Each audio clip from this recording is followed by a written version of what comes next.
자, 5월 26일 수업이에요. 우리가 지난 시간에 그 CRUD를 시작하기 위해서 학생 목록 페이지를 이제 만들었었잖아요. 근데 그거 녹화했던 영상이 유튜브에서 잘렸어요. 뭐 중단된 게 아니고 그냥 삭제를 당해버렸어요. 그게 개인정보 노출이래요, 이유가. 거기 있는 데이터 다 챗GPT로 생성시킨 거라서 실제 데이터가 아닌데 뭐 예외를 넣을 여지가 없더라고요. 개인정보 노출이라서.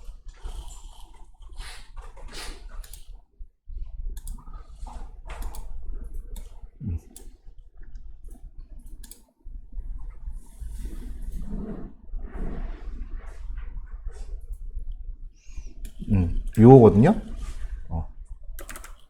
그냥 아예 대놓고 삭제돼 버렸어요. 그거 이의 신청하면 되지 않나요? 뭐 이거 갖다 뭐 이의 신청까지 뭐 하고 있어. 아깝잖아. 그럼 필요한데 그러면. 그래가지고 그 뭐냐, 일단은 지난주 마지막 시간에 녹화한 파일은 지금 컴퓨터에 있어서 그 학생 목록 페이지 그 부분 잘라내고 CRUD 설명한 것만 따로 추려갖고 올리려고 하고요. 아니 이거 하나 살리면 앞으로 모든 수업에 다 그 스튜던트 갖고 할 건데 그럼 매 수업을 그렇게 해야 된다는 소리잖아. 그래가지고 그냥 그 CRUD 그 지난주에 작업했던 거는 백업을 했고요. 여기 CRUD의 index.html을 우리 디파트먼트 만들었던 거 있죠. 그냥 그걸로 파일을 바꿔놨어요. 그래서 요걸로 이제 진행을 하려고 해요. 스튜던트는 여러분들이 연습 문제로 하면 돼요.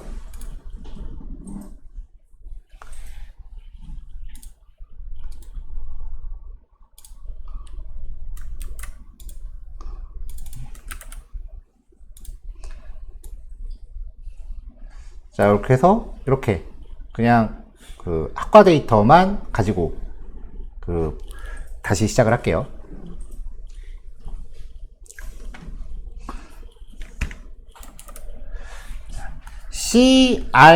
CRUD라고 하는 건 이제 저장, 그 다음에 조회, 그리고 수정, 삭제를 의미하는 이제 프로그램이 갖춰야 되는 기본 소양이라고 해도 될 거예요. 기본 기능을 이제 묶어서 부르는 말이고요.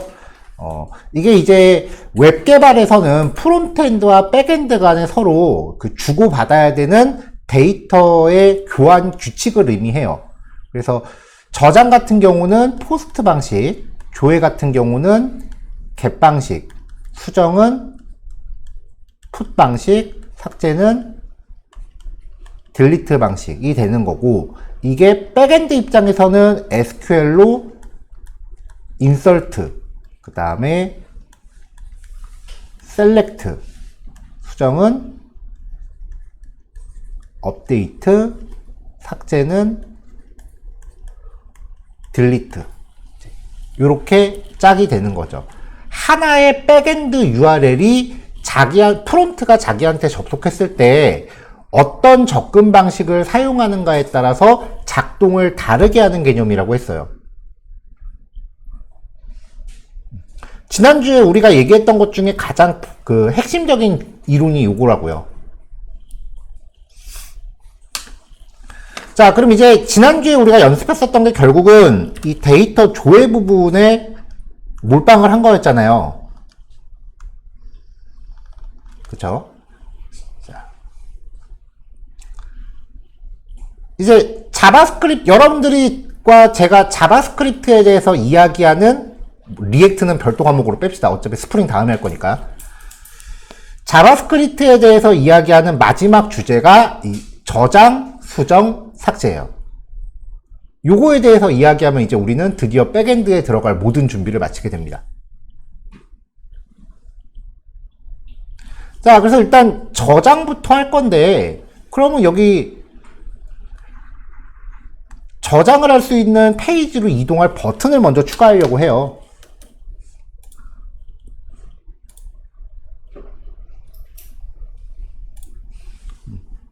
저도 이 코드를 넣었으니까.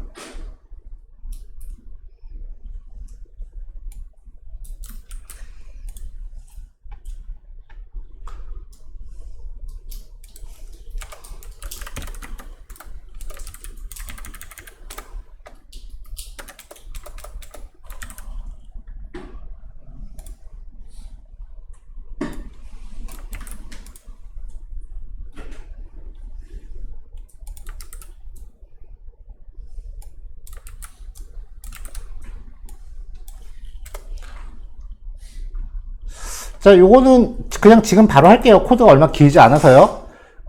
25번 CRUD 단원에 있는 index.html을 지난주에 썼던 department.html로 교체를, 내용을 덮어 쓰시고요.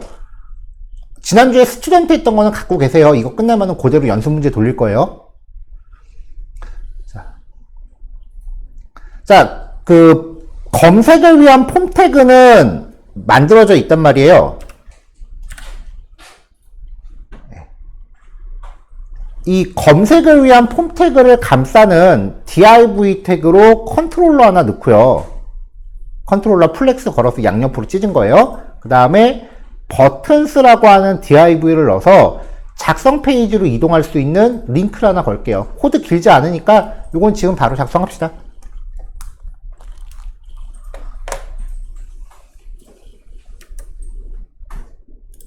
네, 잠깐 기다릴게요. 자, 작성 페이지를 만들 거예요. 일단은 UI를 보면은 이제 지난주에 작업하던 테이블을 활용했다라는 거 알 수 있잖아요. 일단은 지금 여기서 입력하는 폼을 제가 테이블 안에다가 인풋 태그를 배치한 거거든요. 네. 자, 요런 테이블을 그냥 재활용해갖고 여기 텍스트가 아니라 이 안에 인풋 태그를 넣은 거란 말이에요. 모양은 이제 얼추 어떻게 작업했는지 대충 감은 오잖아요.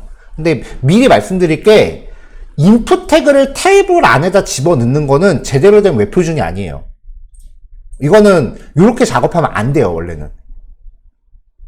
왜냐면 표라는 거는 정확하게 내용을 전달하는 게 시멘틱적인 요소인 거지, 내용을 입력받기 위해서 쓰는 게 표는 아니에요.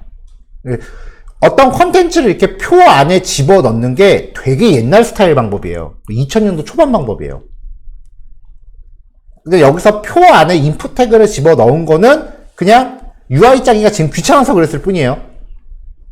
그러니까 여러분들이 표 만들 때는 이거 div로 묶어갖고 이거 다 라벨 태그로 해야 되는데 여기는 지금 다 th로 해놨다고요. 그러니까 이게 올바른 작업 방법은 아니다라는 거는 알고 하세요. CSS 또 짜기 귀찮아서 그랬을 뿐이야.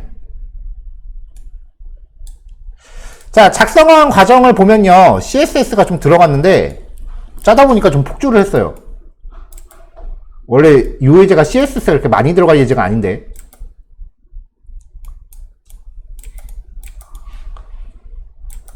그건 이제 관리자 페이지 같은 거 만들 때 제가 좀 귀찮았을 때 이렇게 테이블을 활용하는 편인데요.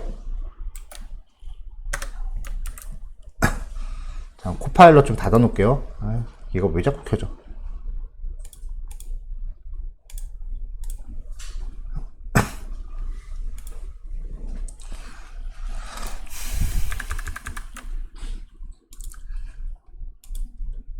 자, 새롭게 이제 add.html이라는 파일을 만든 다음에 지난주에 테이블 구성해놨던 스타일 시트 파일을 가져왔어요. 그리고 loading.gif 걸어놨고요. 학과 등록한 다음에 일단 전체적으로 모든 입력 양식은 폼 태그 안에 있어야 되죠. 자, 폼 태그 아이디 하나 넣어놓을게요. 자, 그 다음에 테이블을 구성한 다음에 th 태그에 제목 넣고 td 태그에 input 태그를 쪼르륵 용도에 맞춰서 넣었어요. 여기까지 뭐 별거 없잖아요.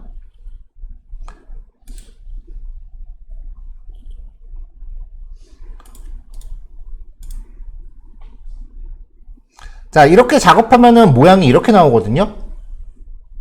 인풋 태그도 쪼까놨고요. 그래서 여기에다 약간의 이제 스타일을 더했는데, 자, 일단은 요 제목이 전부 다 너무 넓고 그 다음에 가운데로 몰려 있으니까 넓이를 100픽셀로 제한한 다음에 왼쪽 정렬을 시켰어요.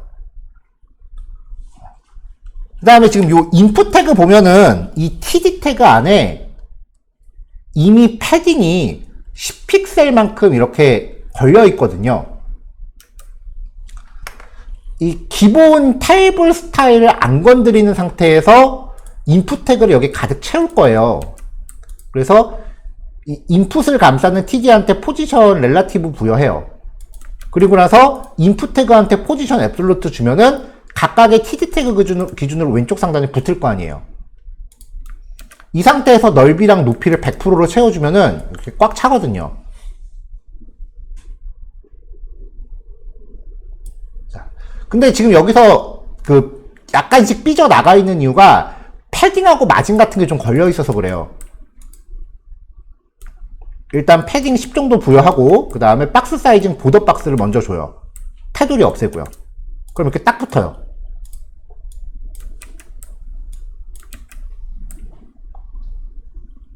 그 다음에 이제 아래쪽에 있는 요 버튼들,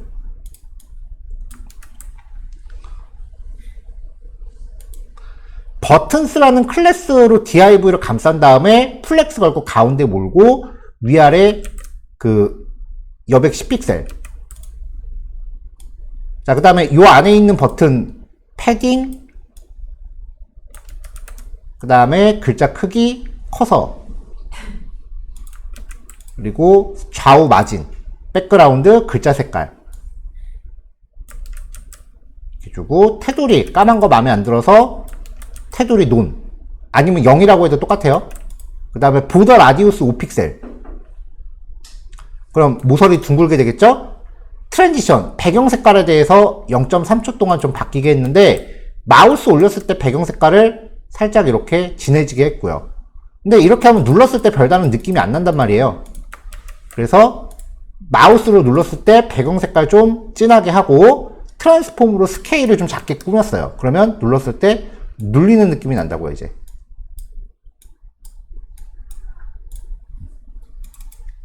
자, 이렇게 해서 이제 테이블 안에 입력 양식을 집어넣은 그 구성을 했습니다. 이거는 이제 굳이 웹 표준을 안 지켜도 되는 관리자 페이지 같은 거 만들 때는 제가 이렇게 테이블 안에다가 인풋 태그를 몰아 넣어요. 이게 레이아웃 잡기 좀 편하거든요.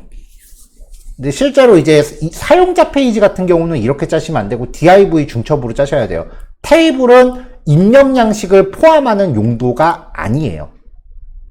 웹표준 상에서.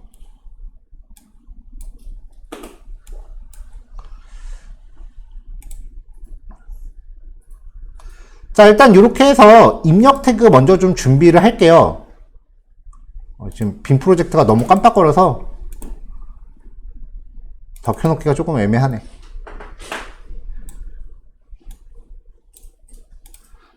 자, 그래서 지금 올려드린 파일이 add.html 스텝 1의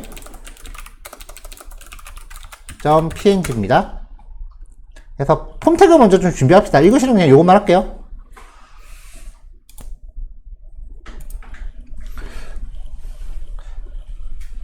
자, 요거는 지금 테스트 코드예요. 잠깐 넣었다가 지울 거예요. 제가 폼 태그에 메소드를 포스트라고 넣었어요. 그리고 액션 값을 백엔드 주소로 걸었단 말이에요. 이게 그 전통적인 그 데이터 전송 방식이거든요. 얘가 백엔드고 얘가 전송 방식이야. 이 전송 방식 같은 경우는 기본 값이 get이에요. get이라고 하는 거는 모든 변수를 쿼리 스트링으로 전달하는 거기 때문에 여기가 get으로 처리되면 입력한 모든 내용이 URL에 포함돼서 날아가요. 그럼 입력한 내용들이 주소에 그대로 노출이 되는 거기 때문에 보안에 그렇게 좋은 방법은 아니라는 거죠. HTML에서 처리하는 거는 get, post 밖에 지원을 안 해요. put, delete는 원래 지원을 안 해요. HTML은요. 자, 이렇게 해서 전송을 할 때는 필수적으로 해야 되는 게 모든 인풋 태그에 네임 값이 다 있어야 돼요. 그러면은 이 네임 값이 키가 되고요. 입력 값이 value가 돼서 모든 인풋 태그의 내용이 종합된 다음에 이 백엔드한테 전송을 합니다. 이게 HTML이 해주는 기능이에요. 사실 지금 우리가 쓰고 있는 테스트 백엔드가 이 요청을 받을지는 잘 모르겠어요. 테스트를 안 해봐서. 한번 이렇게 해서 전송을 해볼게요. 받았네요.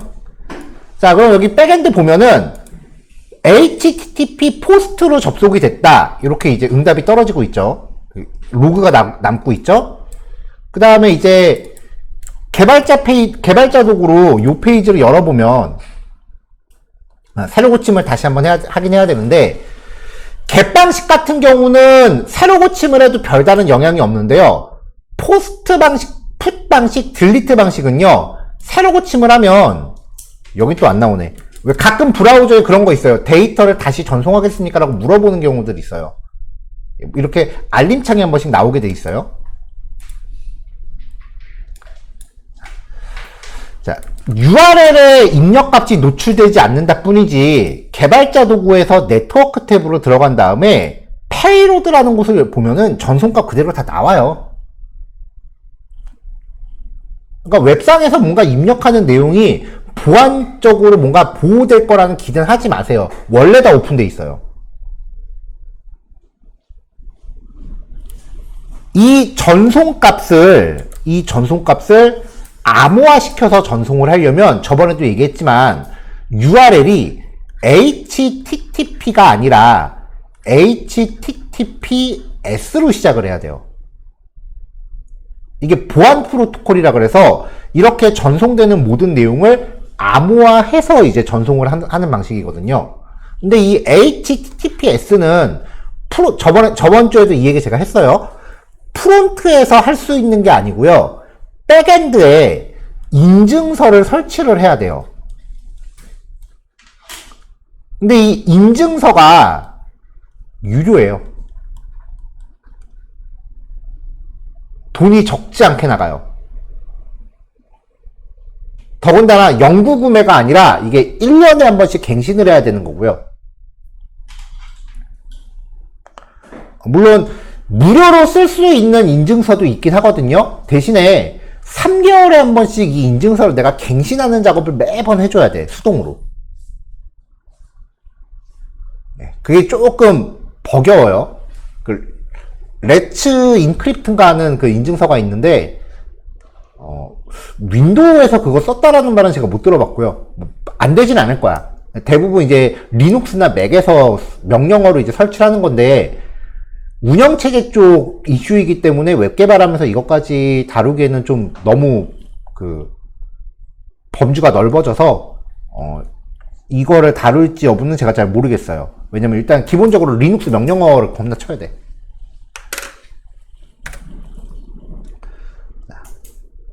자, 아무튼 이제 이렇게 하면은 이 양식 데이터라는 형태로 이제 이렇게 입력한 내용이 백엔드로 전송이 되는데, 전통적인 방식은 웹브라우저 상에서 페이지 이동이 필수적으로 발생을 한다는 거예요. 그러면 내가 입력한 내용이 이렇게 쭉 표시가 되고, 그 다음에 ID 값은 자동으로 생기는 거죠. 백엔드에 의해서. 이게 왜 자동으로 생기냐? 데이터베이스에서 이걸 오토 인크리먼트로 걸었으니까 생기는 거죠. 이제부터 이 제이슨을 만나게 되면은 무조건 데이터베이스 떠올려야 돼요. 그래서 이게 어떤 SQL이겠구나, 이거 계속 떠올려야 돼. 사실 그게 개발이 다야.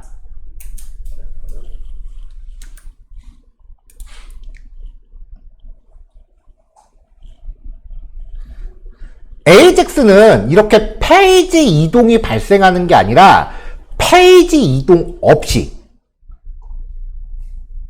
이 과정을 자바스크립트만으로 이제 흉내내는 거예요. 왜냐면은 지금 사용자한테 이렇게 제이슨 페이지를 보여줄 수는 없잖아요. 이게 뭔가 결과를 보여줄 수 있게끔 디자인된 페이지를 보여줘야 될 거 아니야. 그럼 그 과정에서 HTML, CSS, 자바스크립트 코드가 또 네트워크로 전송이 되니까 쓸데없이 트래픽이 많아진다고요. 자, 그래서 이 과정을 이제 자바스크립트로 구현을 해보면,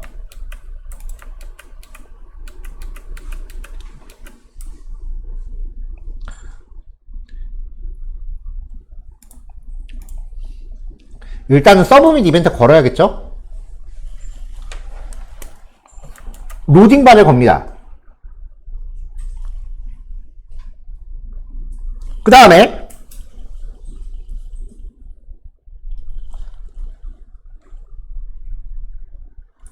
자, 그 다음에 이제 백엔드 주소 지정하고요.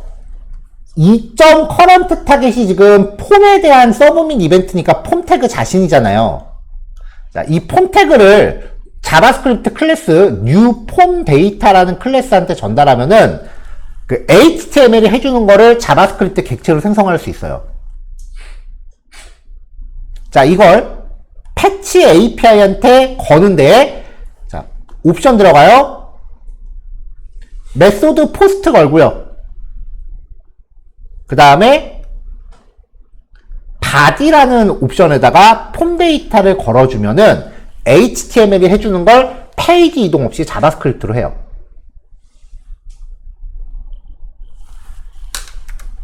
자, 그럼 이제 백엔드한테 응답 결과를 받아야 된다고요.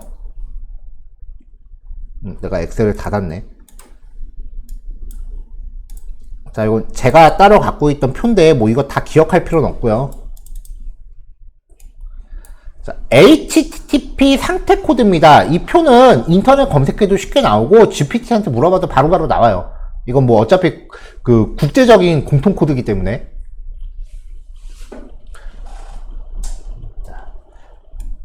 백엔드가 응답을 주면은 이 응답 객체 안에 스테이터스라는 값이 숫자예요. 우리는 저번에 지난주에 이거를 200일 때만 썼어요. 200이 아닐 때만 구별을 했어요.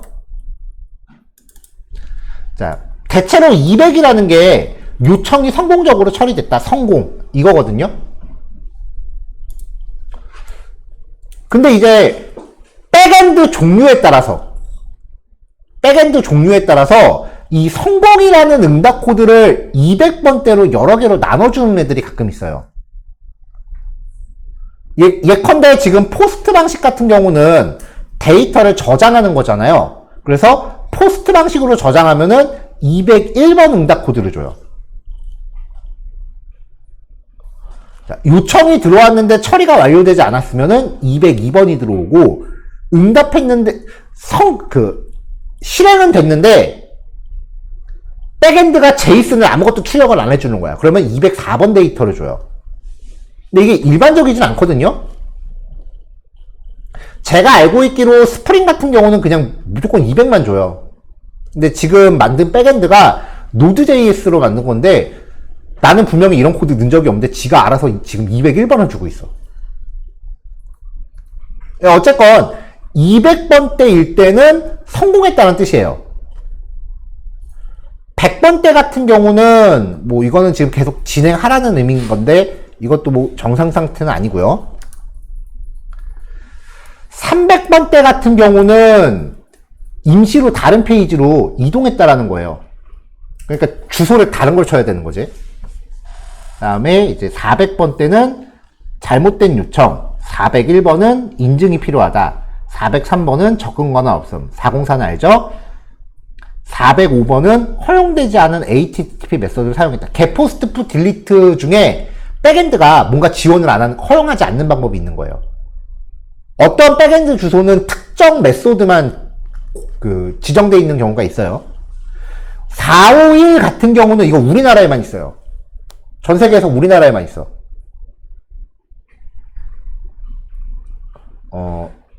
법적인 이유 때문에 특정 사이트를 차단하는 경우가 있어요. 그래서 허용되지 않은 페이지에 접근하면 경찰청 페이지가 나오거든요. 예컨대 이제 대표적인 게 성인물 사이트 같은데, 성인물 주소 같은데 잘못 치면은 거기 들어가는 게 아니라 경찰청 페이지 나오는 경우 있어요. 그럴 경우에 뜨는 게 451번이에요. 이거 우리나라밖에 없습니다. 법적인 이유로 웹사이트 접근을 차단하는 게 제가 알기로 우리나라밖에 없어요. 자, 500번대는 무조건 백엔드 에러예요. 정리하면 이거를 디테일하게 기억할 게 아니라 200번대가 아니곤 다 에러예요. 근데 우리는 지난주에 200이 아닐 때만 처리를 해놨단 말이에요. 근데 지금 백엔드가 201번을 주고 있더라고. 그러니까 지난주에는 if response.status가 200이 아니라면 이렇게 코딩을 했었는데 지금 201번에 대해서도 처리해야 되니까 5억 response.status가 201이 아니라면 뭐 이렇게 해야 될 거 아니에요. 이렇게 할 바에는 나머지도 다 처리하자 싶어서 response.status를 100으로 나눴어요. 그러면 2.01, 2.02, 2.04 그렇게 나오겠죠? 이거를 정수로 바꿔요. 그러면 2 나올 거 아니에요. 그래서 이 값이 2가 아니라면 이라고 해서 if 문 조건을 수정해서 네 가지 케이스를 전부 다 그냥 성공으로 처리하게 했어요. 자, 여기 try catch finally는 요 if 문하고 전송하는 거 빼고는 다 똑같아요. 백엔드에 데이터 저장을 요청하고 응답을 받습니다. 자, 그래서 백엔드가 에러를 보내왔다면 에러 처리해서 캐치로 띄고요. 그러니까 여기 try catch finally는 지난주에 썼던 코드 그대로 복사한 다음에 요거 고치고 여기만 고친 거예요. 일일이 다 타이핑하지 마세요. 이거 다 타이핑한다고 실력 안 늘어. 자, 이제 백엔드한테 제이슨 데이터를 추출합니다. 왜냐면 얘가 뭘 저장했는지를 결과를 알려주니까요. 그걸 콘솔에다 찍었어요. 자, 이렇게 하고서 이제 결과 확인해 보면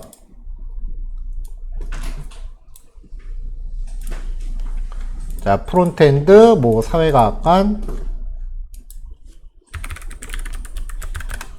하고 이메일 적고 2000년도 홈페이지 주소는 대충 아무거나.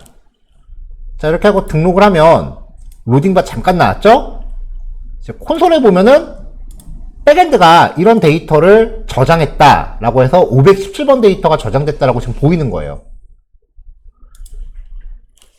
실제로 아이고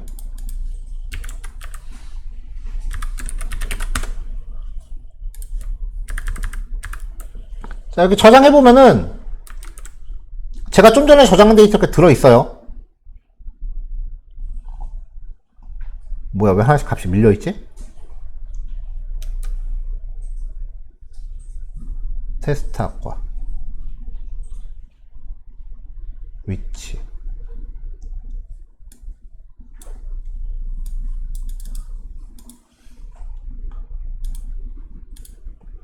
디네임, 록, 폰, 이메일. 자, 지금 여기 출력이 왜 밀리고 있냐면 지난주에 이거 제가 귀찮아서 그냥 이렇게 코딩 했는데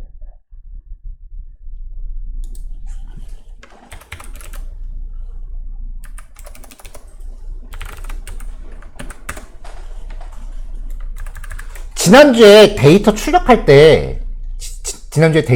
때요. 요거를 반복문으로 쪼르륵 출력을 시켰거든요, 제가. 근데 실제로 저장한 데이터부터는 보세요. 순서가 다르죠.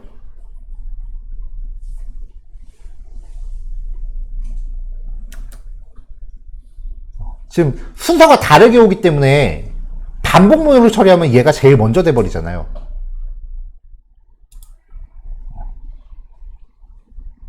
그래서 순서가 항상 일정하지 않을 수도 있다라는 거.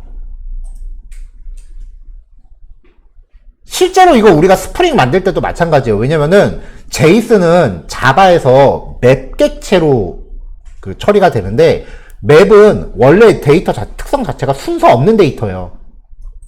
그래서 순서가 막 섞여요.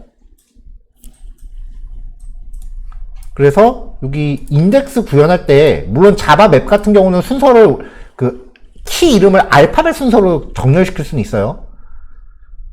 정렬할 때 그냥 제이슨에 대해서 키를 이렇게 반복해서 처리했는데 사실 이게 좋은 방법이 아니에요. 그냥 키 값을 일일이 하나하나 만들어 줘야 돼, 사실은. 지난주에 제가 귀찮아서 그냥 이렇게 코딩했거든요. 이거 좀 수정을 해야겠다.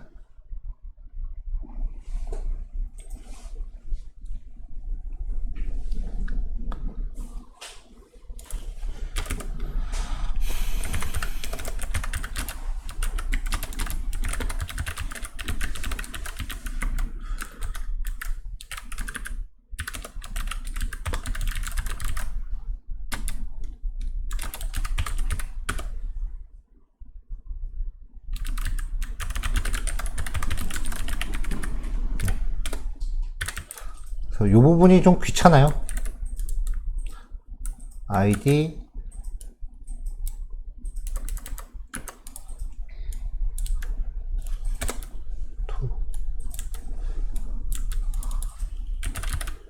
dname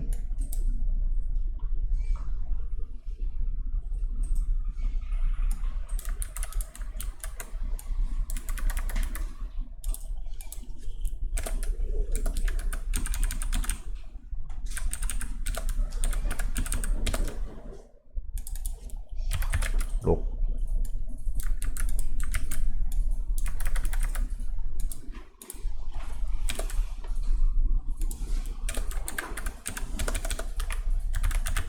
폰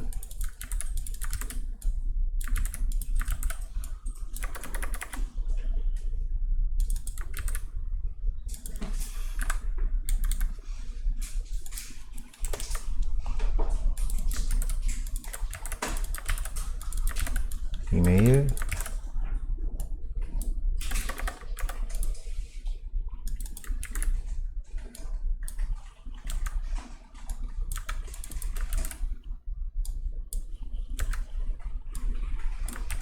설립연도 여기서 반복문을 그대로 계속 유지한다라고 하면은 오히려 이거 if문으로 키마다 분기를 다 해줘야 되기 때문에 뭐 각자 편한 방법 쓰시면 될 것 같긴 한데 저는 차라리 하드 코딩이 난 것 같아요 이건.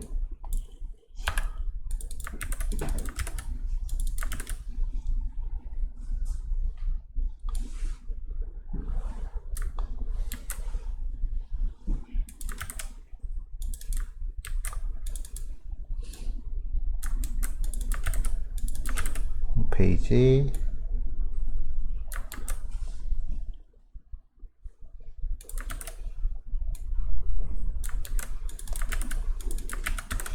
이메일 본의 아니게 다 뜨고 치네.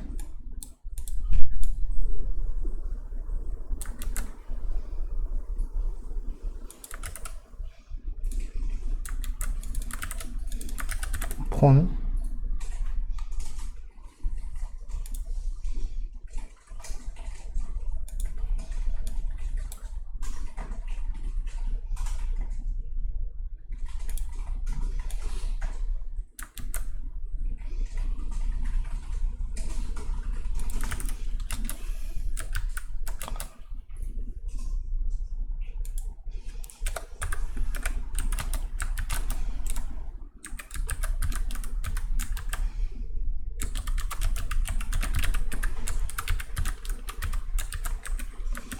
과 이름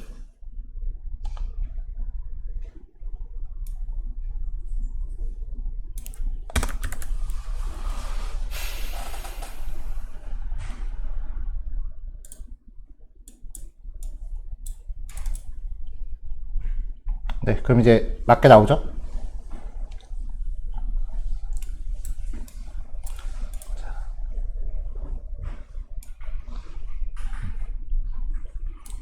자, 다시 하던 얘기로 넘어갈게요.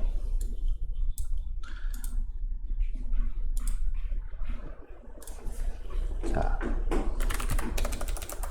테스트 여기.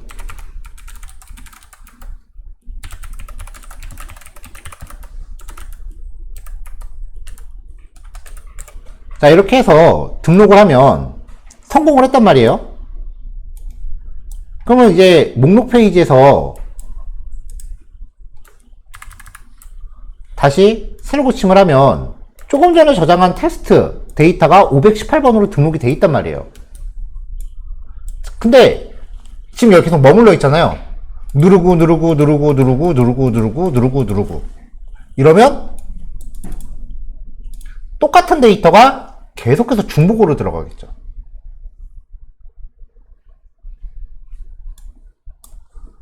그게 뭐 어때서? 결제 페이지라고 생각해봐요. 그런 경험 없어요? 눌렀는데 페이지가 좀 느린 것 같아서 버튼 몇 번 더 누른 경험 없어요? 분명히 있을 거라고. 근데 이게 결제였다면 결제 땡큐지. 소송감이에요, 여러분. 그래서 데이터의 변경이 발생하는 페이지, 입력, 수정, 삭제는요, 데이터의 중복 처리가 발생할 수 있기 때문에 거기 머물러 있으면 안 돼요. 냅다 결과를 확인할 수 있는 페이지로 도망가야 돼.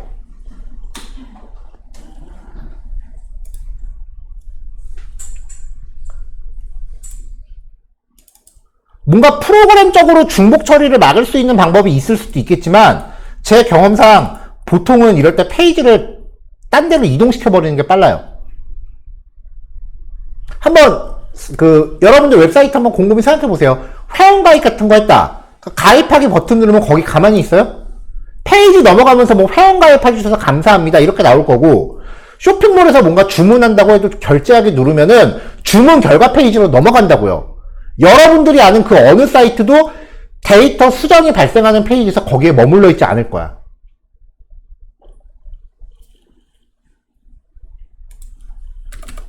자, 그래서 데이터의 입력, 수정, 삭제가 발생하는 페이지는 중복 처리를 방지하기 위해서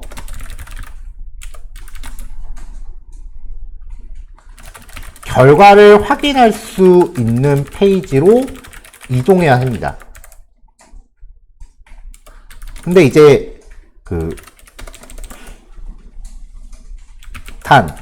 리뷰 목록과 같이 목록과 목록 페이지가 삭제를 겸하는 경우는 그 자리에서 변경된 내용을 즉시 반영하거나 페이지를 새로 고침하기도 해요. 리뷰글 같은 거에서 삭제 버튼 누르면 그냥 그 자리에서 새로 고침돼 버려요. 그러니까 요컨대 입력된 내용을 그대로 남겨놓으면 안 돼. 중복 처리가 발생할 수 있으니까. 그래서 여기서는 자, 자바스크립트에서 페이지 이동하는 거 윈도우 로케이션 한 다음에 view.html로 넘어갈 건데, 자, 읽기 페이지로, 보통은 결과를 확인해야 되니까 읽기 페이지로 넘어간단 말이에요. 그럼 읽기 페이지 입장에서는 뭘 보여줄 건데? 이 중에서 뭘 보여줘야 되는데? 조금 전에 새로 저장된 데이터를 보여줘야 될 거 아니에요. 그럼 조금 전에 저장된 그 새로운 데이터 하나를 DB에서 셀렉트 해와야 돼. 딴 것도 아니고 조금 전에 저장된 데이터, 걔를 대표할 수 있는 값이 뭐예요? 프라이머리 키잖아. 그래서 그 프라이머리 키를 쿼리 스트링 파라미터로 보내야 돼요. 되게 중요한 거야.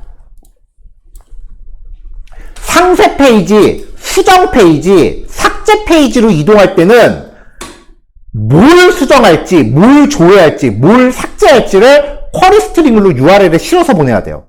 그게 없으면 받는 페이지는 처리를 못해. 그래서 물음표 id는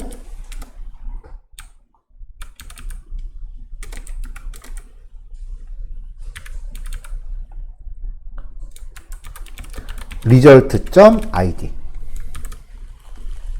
이렇게 보내줘야 돼요. 그럼 이제 view.html에서는 URL에 있는 저 id 값을 뽑아내야 됩니다. 자바스크립트로 저거 뽑아내려고 그러면 조금 귀찮긴 해요. 백엔드는 별거 없는, 저거 빼고는 거 별거 없는데, 프론트는 원래 저게 프론트 고유 기능이 아니거든. 프론트가 하던 짓이 아닌데 여기서는 해야 돼. 자, 그럼 저 id 값을 받아서 저 id 값을 다시 백엔드한테 보내야지. 자, 그럼 여기서 이제 신규 학생 등록해서 입력하고,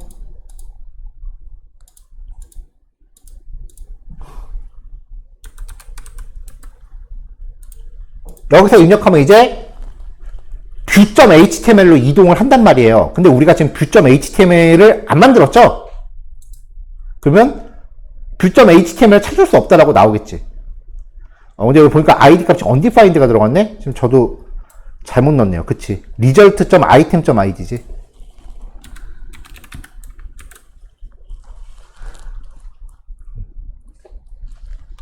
이거 되게 중요한 내용이에요. 입력, 수정, 삭제는 거기에 머물러 있으면 안 돼. 냅다 켜야 돼. 결과를 보여줄 수 있는 페이지로.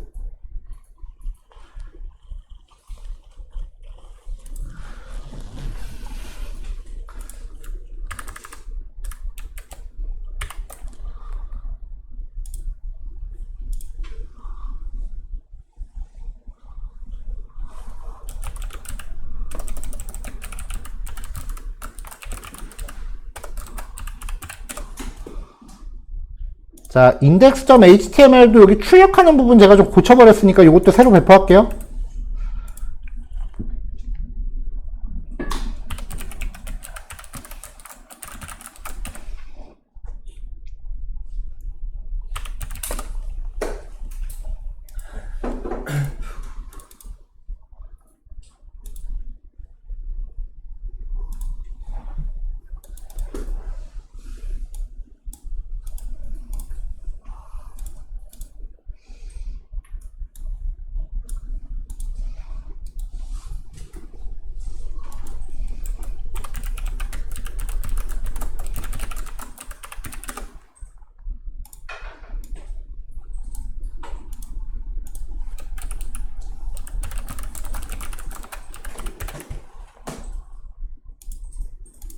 자, 요거 완성하시면 돼요. 자, 요번에 이제 완성될 거는 이렇게 클릭했을 때 상세 페이지가 나오게끔 할 거예요. 밑에는 목록 보기, 그 다음에 신규 등록, 이건 단순 링크들이고요. 그 다음에 수정하기는 아직 안 만들었으니까 클릭하면은 이렇게 나오겠죠? 그 삭제하기는 누르면 진짜 삭제돼요. 지금 501번 데이터잖아요. 목록에 보면은 501번 데이터가 지금 있단 말이에요. 근데 삭제하기 누르면 정말 삭제하시겠습니까를 거쳐서 진짜 501번이 지워집니다. 자, 이제 요 정도까지 이제 진행을 해볼 건데, 일단은 이게 우리 데이터베이스에서 보면은 디파트먼트 테이블 데이터잖아요. 근데 데이터베이스에서는 학과 데이터를 이렇게 그냥 일방적으로 지운다라는 게 사실 쉽지가 않아요. 왜냐면 참조키 제약 조건이 걸려있기 때문에. 근데 지금 우리가 쓰는 이 제이슨 서버는 이 테스트용 서버는요, 실제 데이터베이스를 연동하는 게 아니라 그냥 제이슨 파일을 가지고 DB처럼 쓰는 거라서 참조키고 뭐고 그런 게 없어요. 그래서 그냥 막 지우면 지워져요. 막 지우면은 삭제가 돼요. 그럼 저 이거 테스트하느라고 다 지웠어요. 그러면은 그 테스트 서버 삭제하고 다시 설치하시면 돼요. 삭제 명령이랑 그 설치 명령은 지난주에 알려드렸잖아요. 예, 그거 사용하시면 돼요. 자, 일단 이 목록 페이지에서 해야 되는 게 작성이 완료된 다음에 상세 페이지로 넘어가게끔 우리가 지금 코드가 만들어져 있죠. 그래서 view.html의 물음표 id는 하고서 값이 전달되면은 요 번호에 해당하는 그 데이터를 보여준단 말이에요. 그럼 체육학과, 심리학과, 뭐 영어 영문학과, 뭐 심리학과가 지금 보니까 데이터가 두 개네. 경영학과 뭐 이런 식으로 데이터가 나오죠.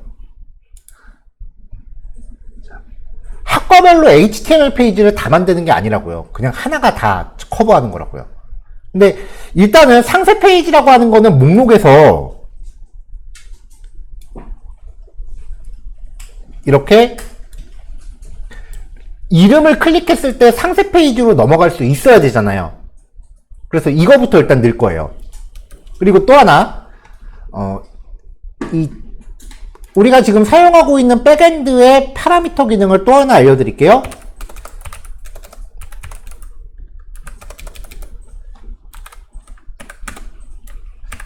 자, 기본적으로 얘가 id 값에 대해서 오름차순으로 출력을 해주거든요.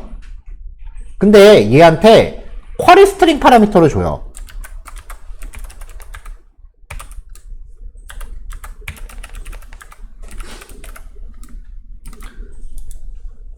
자, 언더바 솔트는 한 다음에 정렬 기준으로 삼을 필드 이름, 그리고 언더바 올더 한 다음에 ASC나 DSC 이렇게 지정하면은 특정 필드를 기준으로 정렬한 결과를 받아볼 수 있어요.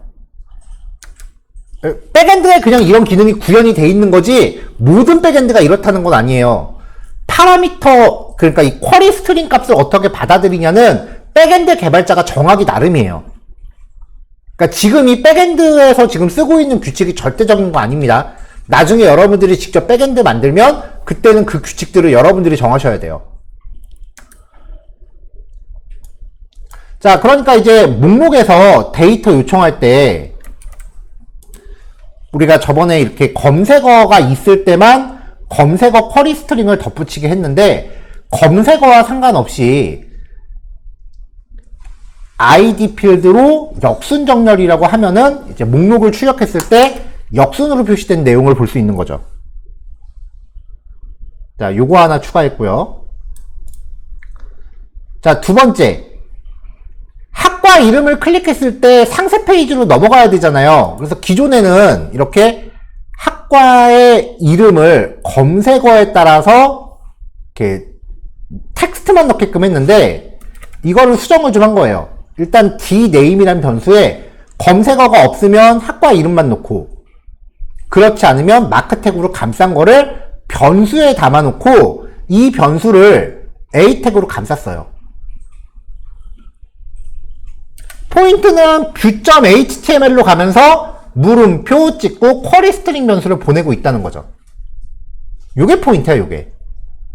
이렇게 해서 웹페이지 하나가 여러 페이지의 효과를 낼 수 있게끔 하는 거. 여기부터가 이제 개발이라고 말할 수 있는 거지, 이 전까지 했던 거는 그냥 디자인이에요.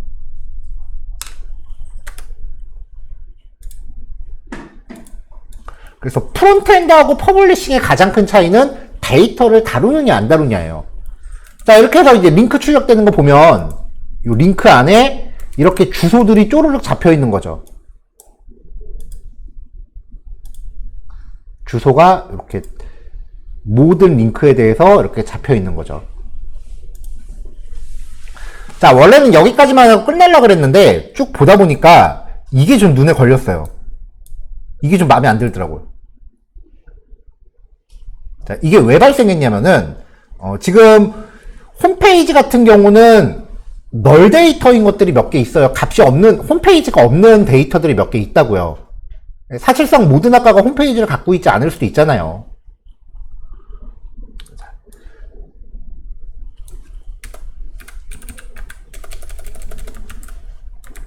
자, 데이터를 그냥 출력하면 널 데이터는 원래 존재하지 않는 거니까 그냥 출력하면은 널 값은 표시가 안 됩니다. 원래 널이라는 것 자체가 빈 값인 거잖아요. 근데 이거를 링크에 걸어서 출력한다라고 하면서 문자열 결합을 해버렸단 말이에요. 전에 문자열 예제에서 나왔었는데 헬로라는 데이터랑 널 데이터랑 결합시키면은 결과가 헬로 널이 돼요. 이때는 널이라는 게 문자열로 그냥 그대로 바뀌어버려.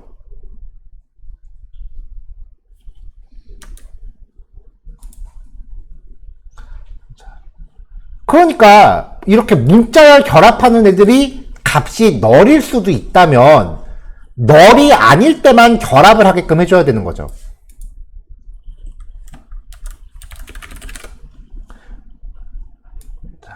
바꾸면 if 어떤 데이터가 존재할 경우에 대해서만 연산을 수행해야 된다. 이 if문인 거잖아요. 자, 이거 우리 자바스크립트에서 문법 얘기할 때 나왔었는데 어떤 변수가 true일 때, 그러니까 false가 아닐 때 어떤 연산을 수행해야 된다라는 거를 자바스크립트는 문법을 줄여서 논리연산 쓰죠. 데이터가 있다면 연산. 이렇게 한 줄로.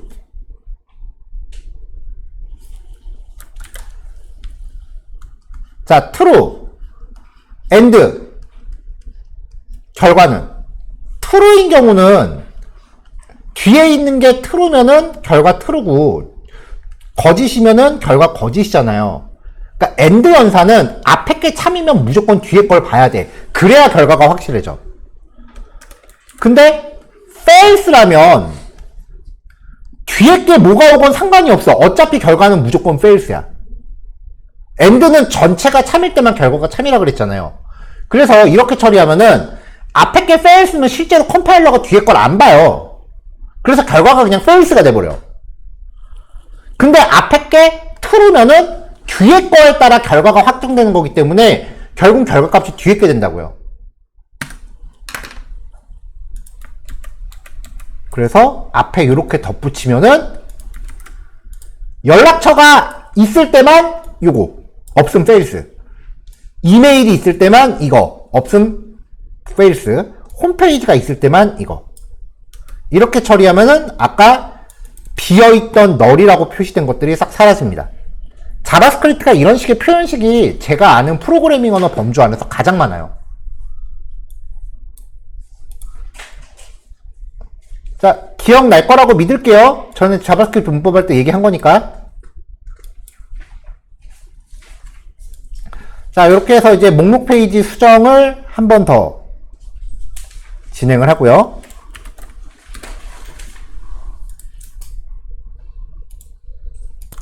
자, 다음은 상세 페이지입니다.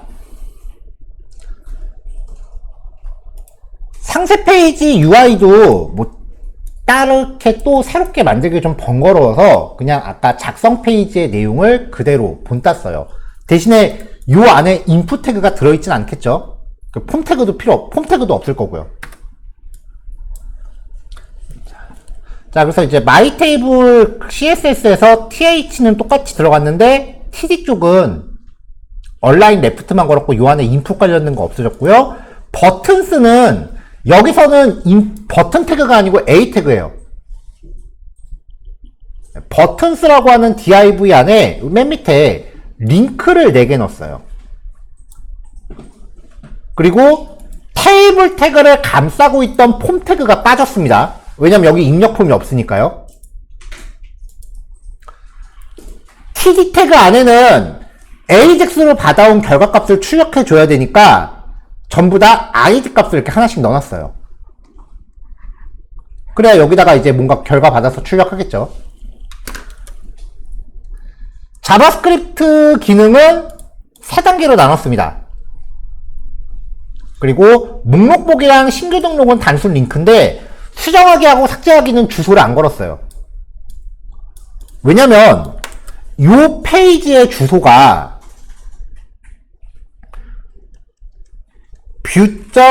view.html 물음표 id는 뭐 501 이런 식으로 들어올 거 아니에요.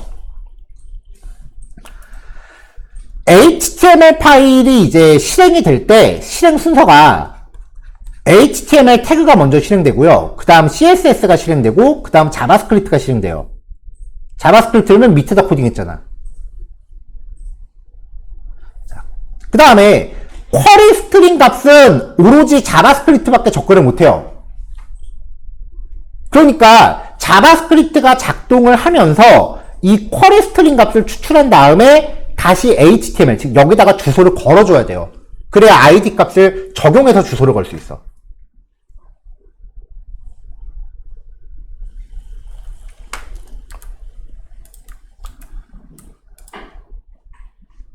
자, HTML만 놓으면 이렇게 빈 깡통만 나오는데요. 여기까지가 이제 스텝 1이에요.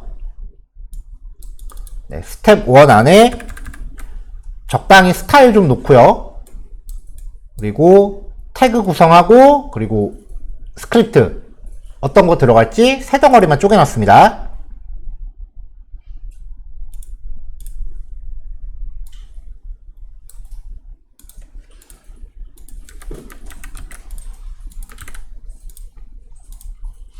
자, 이제 페이지 초기화 과정부터 좀 볼게요.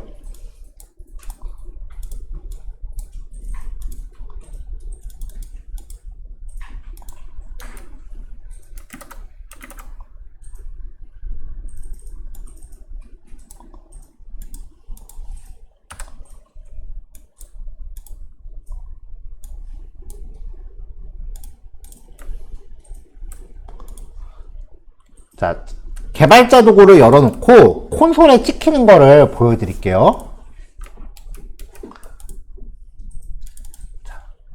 location.href라고 하는 거 전에 소개했었거든요. location.href는 현재 웹페이지의 주소 전체예요. 근데 location.search라고 하면은 쿼리 스트링 부분만 뽑아와요. 여기에 제가 일부러 쿼리 스트링 변수 몇 개 더 넣어볼게요. 푸는 hello and 반은 월드 이런 식으로요.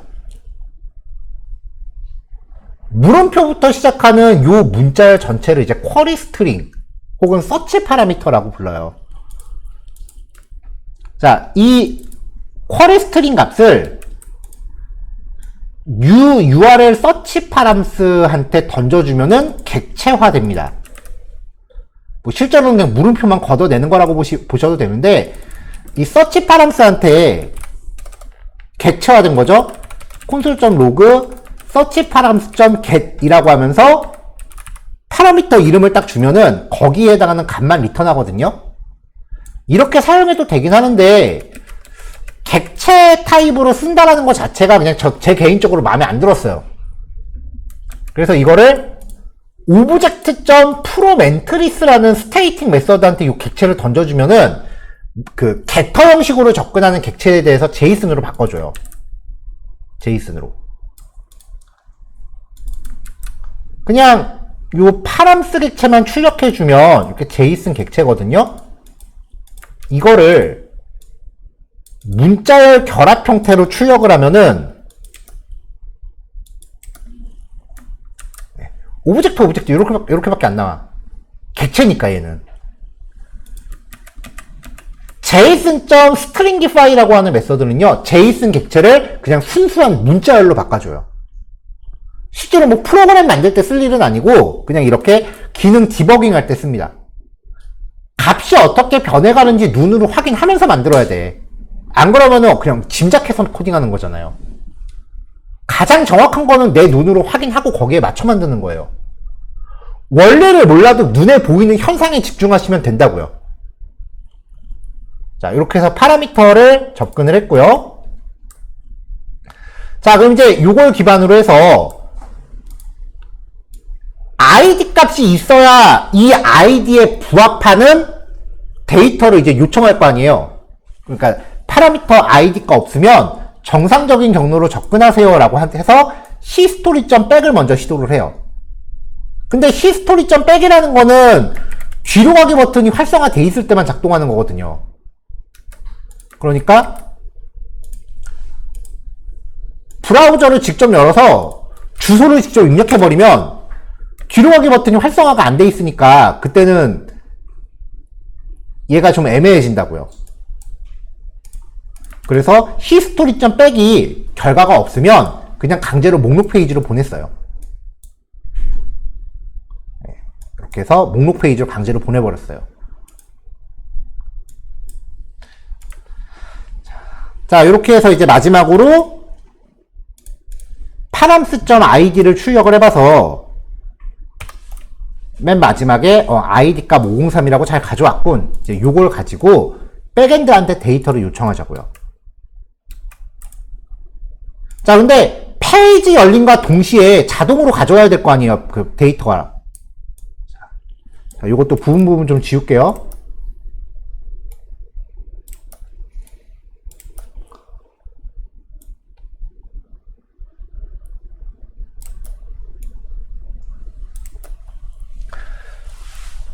상세 보기는 사용자가 뭐 클릭한다고 데이터를 가져오는 게 아니라 요 페이지 열리자마자 그냥 짠 하고 나와야 되잖아요.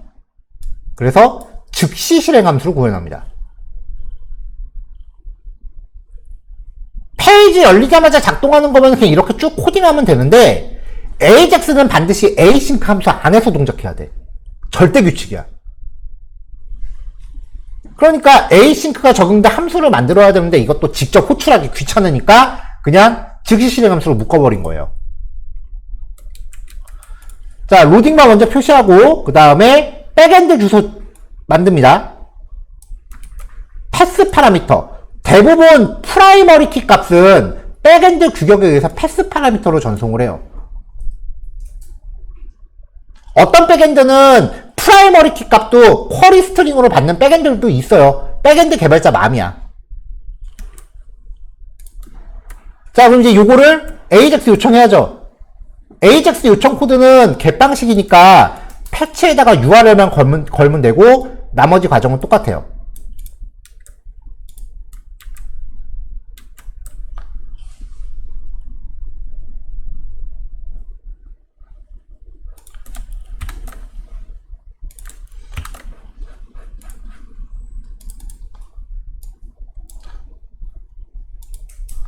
자, 그럼 얘가 이제 백엔드한테 데이터를 이런 거를 받아왔단 말이에요. 이게 전체 데이터야. 그러면 전체 데이터 안에 아이템 안에 패스 파라미터로 보내면은 이 아이템이 배열이 아니라 단일 객체로 떨어집니다. 그러니까 result.item.id, result.item.dname 이렇게 접근하는 거죠. 이 전체가 result니까. 매번 result.item. 그렇게 접근하기 좀 귀찮아서 구조분해로 나눠버렸어요. 자, 그럼 얘네들을 이제 각각 원하는 데다가 출력해주면 되죠. 자바스크립트 객체 만들고 inner HTML로 쭉 출력을 해줍니다. 그러면 화면에 짠 하고 나온단 말이에요. 이제 수정 삭제. 자, 수정 링크의 href 속성으로 edit.html로 넘어갈 때도 혹은 view.html로 들어올 때도 물음표 id는 뭐 이렇게 들어오잖아요. 자, 수정하고 상세 보기는 이렇게 어떤 데이터에 대한 처리인지를 파라미터로 연결해서 줘야 돼. 강사님, 백엔드한테 보낼 때는 이 값을 패스 파라미터로 보냈는데 HTML로 보낼 때는 왜 물음표로 보냈습니까? 패스 파라미터는 HTML은 못 받아요. 방법이 없어요. 패스 파라미터는 백엔드마냥 고유 기능이야. 원래 HTML에 이렇게 쿼리 스트링 보내는 것도 이거 지금 자바스크립트가 기능이 되게 좋아졌기 때문에 가능한 거지 몇 년 전만 해도 이거 꿈도 못 꿨어요.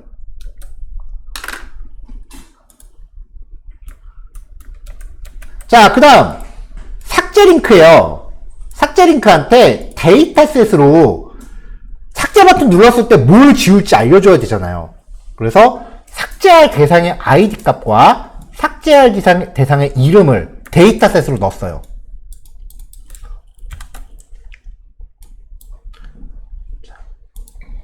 자, 그래서 삭제 버튼 보면은 이렇게 데이터셋으로 변수가 들어가 있어요. 왜냐면 이거는 지금 즉시 실행하면 함수 아니잖아요. 이 함수가 끝나면 요 제이슨 결과 받아온 거 다 날아간단 말이야. 함수가 끝났으니까. 근데 삭제 요청은 요 버튼 눌렀을 때 여기서 해야 되는 거니까 별도의 이벤트 리스너를 걸어야 되는 거잖아요. 백엔드한테 데이터는 여기서 받아왔는데 실제로 삭제 처리는 요 함수 안에서 해야 돼. 변수 유효성 범위가 다르니까 HTML 태그에다가 임시로 변수를 숨겨놓은 거예요.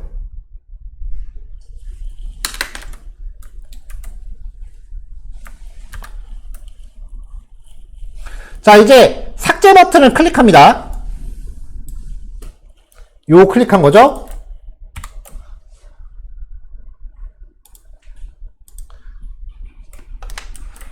자, 그러면 삭제된 스스로의 dataset.name 체육학과잖아요.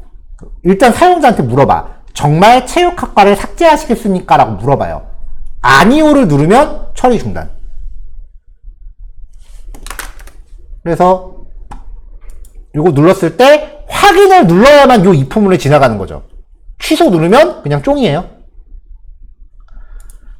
자, 로딩바 화면을 표시하고 삭제할 때는 삭제할 고유값을 패스 파라미터로 넘기고요. 그 다음에 패치 메서드는 딜리트입니다. 삭제 요청을 했는데 백엔드가 에러를 보내왔으면은 여기서 에러 처리해주면 되고, 요 트라이 캐치 파이널은 계속 똑같아요. 여기 패치 함수 요 부분만 보시면 돼요. 자, 일단 삭제가 되고 나면 지금 화면에 표시되는 이거 자체가 없어지는 거잖아요. 여기에 머물러 있을 필요가 없잖아. 그러니까 목록 페이지로 톡겨야지. 그래서 목록 페이지로 이동시킵니다. 여기까지가 상세 기능.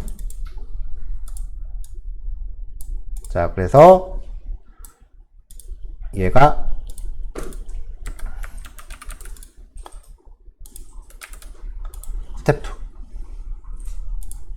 자, 여기까지. 요거까지 완성하시면 돼요.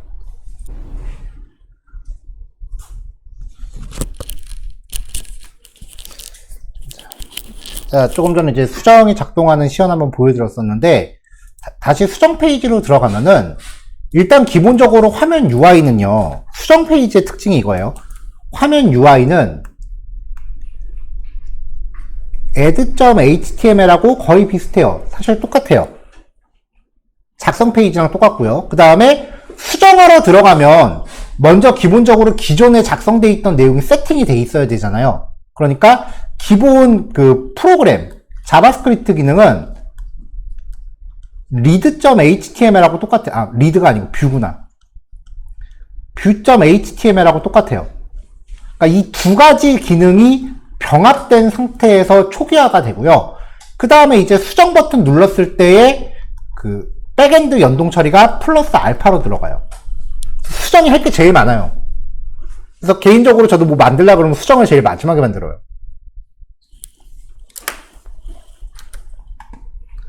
자, 일단 HTML이 똑같으니까 CSS도 똑같겠죠?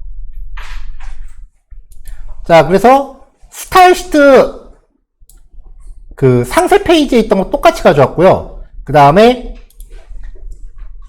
HTML 태그 부분도 작성 페이지에 있던 거 똑같이 가져왔어요. 그 다음에 이제 제목만 학과정보 수정이라고 좀 바꿔줬고요. 자, 근데 이제 여기서 또 차이가 뭐냐면은 여기서 이 버튼을 누르면 저장일 때는 여기 있는 것만 이제 포스트 방식으로 전송을 하면 DB에서는 인설트를 하죠. 근데 수정이라면은 여기 있는 데이터를 풋 방식으로 백엔드에 전송을 하면은 DB에서는 업데이트를 쳐야 되는데 이때 where절에 사용할 pk 값이 필요하다는 거예요. 그러면 얘네들하고 같이 섞어서 pk 값도 어딘가 숨어 있어야 돼. 방법이야 많아요. 뭐 아무 태그나 붙잡고 데이터셋으로 넣어도 되는데 이런 경우에 전통적으로 사용하는 방법이요. 우리 HTML 공부할 때 언급이 됐었는데 한 번도 안 썼던 애가 있어요. 인풋 타입 히든이에요. 이렇게 해서 여기다 값을 숨겨놓습니다. 인풋 타입 히든은 눈에 안 보여요. 이 히든 요소를 타입 속성만 제가 텍스트로 바꿔볼게요.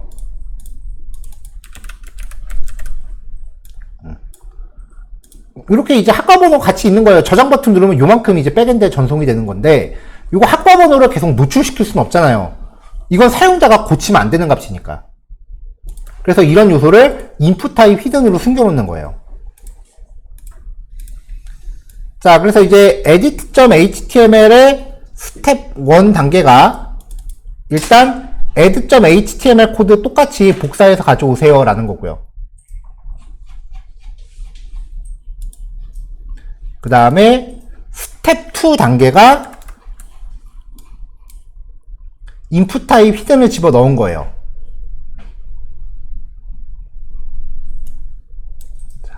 여기 학과정보라고 되어 있는 제목은 지금 여러분들이 보고 계신 화면에서 학과정보 수정이라고 텍스트 바꿨고요.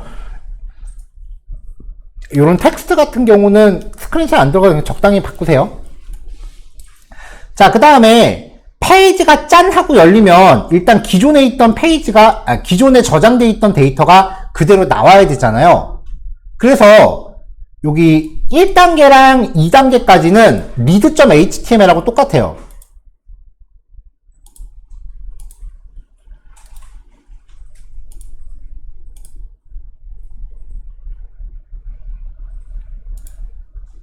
스크립트 코드의 1단계하고 2단계는 read.html 코드를 그냥 복사를 했어요. 자꾸 read를 하네. view.html.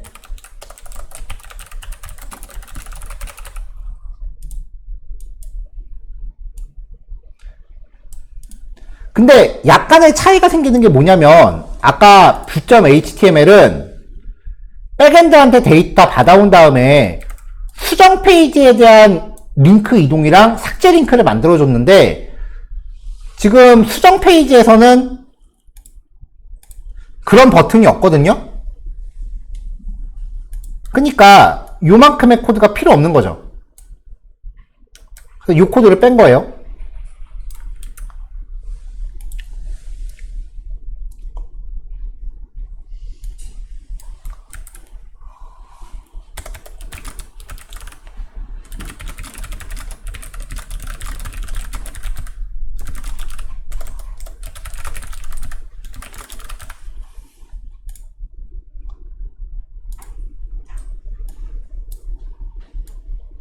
뭐야? 왜 내용이 없어졌어?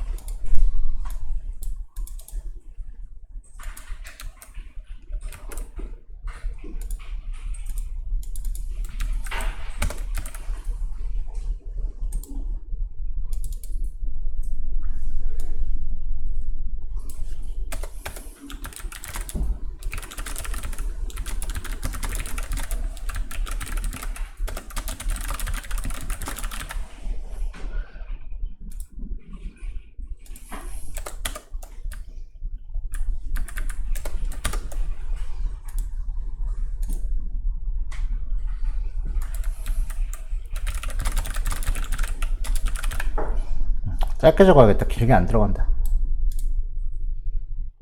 응?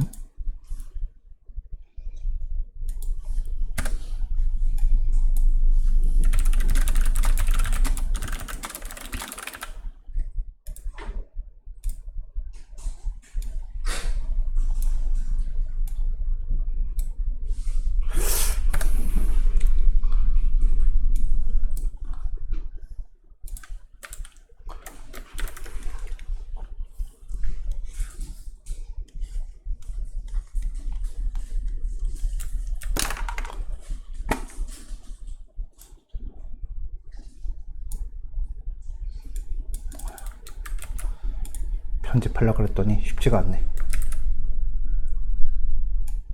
네, 여기다 조그맣게 놓을게요. 자, 요게 스텝 2고요. 스텝 3에다 갖다 놨네.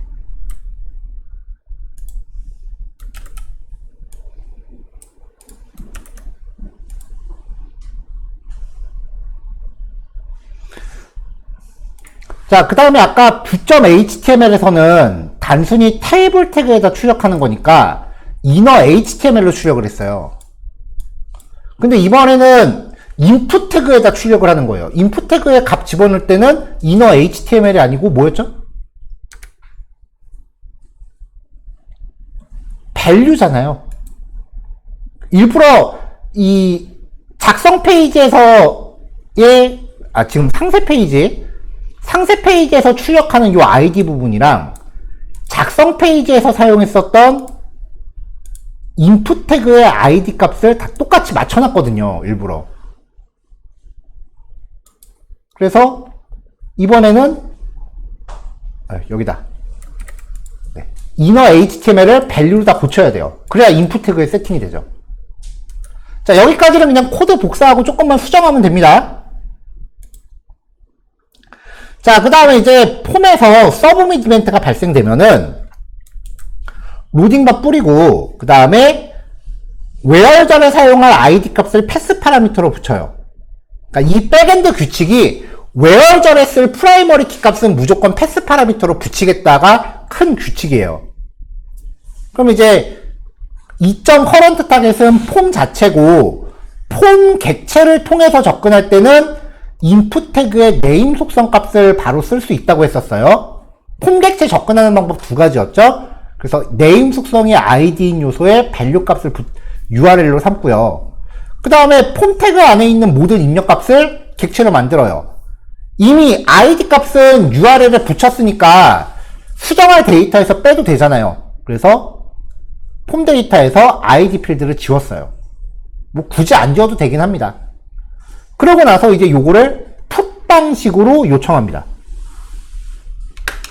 자, AJAX 처리 쭉 똑같이 가고요. 이제 수정 끝났으니까 냅다 상세 페이지로 도망가면 돼요.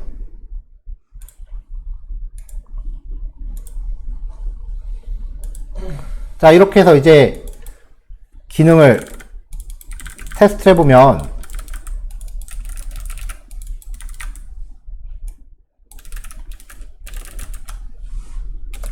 이렇게 해서 대충 수정하고 저장 버튼 누르면 수정한 내용 이렇게 반영되고요. 402번 학과예요. 목록 보면은 여기도 402번 데이터 수정된 거 그대로 반영돼 있죠. 여기까지가 모든 웹 프로그램의 기능 하나예요. 뭐 내가 리뷰를 만들겠다. 그럼 이게 하나야. 입력, 수정, 삭제, 조회. 근데 지금 여기서는 텍스트 데이터만을 다루고 있잖아요. 여기에 이제 이미지 업로드가 들어가면은 양이 한 3배 정도로 불어요.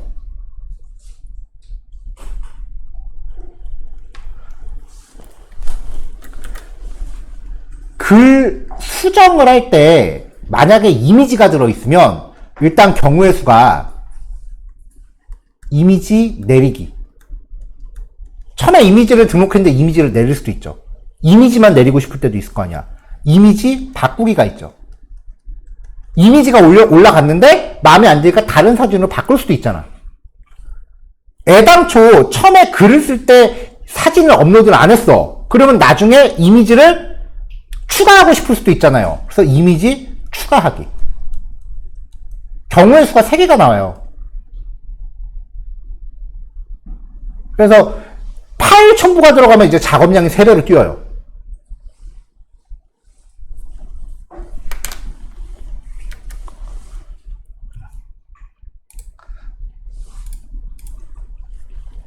자, 일단 이렇게 해서 에디트에 대해서 마무리를 할게요. 그러니까 기존 코드 짜깁기 하는 게 먼저예요. 그래서 짜깁기를 한 다음에 추가하거나 수정할 때 이제 손을 대는 거죠. 자, 여기까지 해서 이제 완성하시면 됩니다. 네, 앞쪽 푸시면 스텝 1, 2, 3 나눠진 거 들어있어요?